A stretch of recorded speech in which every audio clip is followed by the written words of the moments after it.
counties.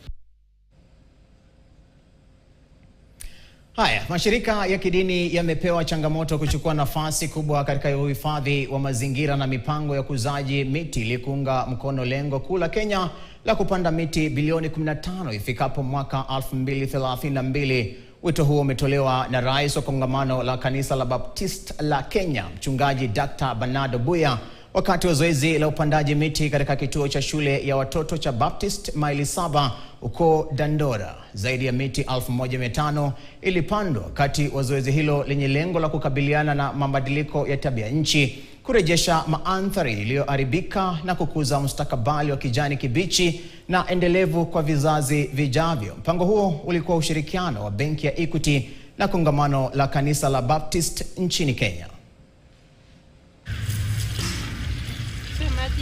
Kenya, we see the environment, we see the way that the weather has been changing. It is our responsibility as the church also to partner with the government and help the government to be able to improve the environment. Our target is that now today we are planting 1,000. We have spread them across. Our target is to be able to have about 2,000 here in this institution.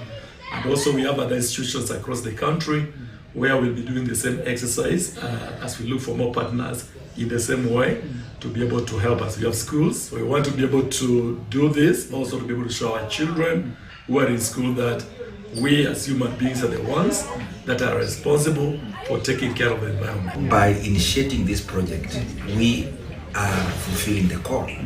Yeah, we are looking forward to a healthy environment, health people, and of course, letting the church, given this opportunity to lead, is the most important thing in our faith. Tukitoka Dandora, County ya Nairobi,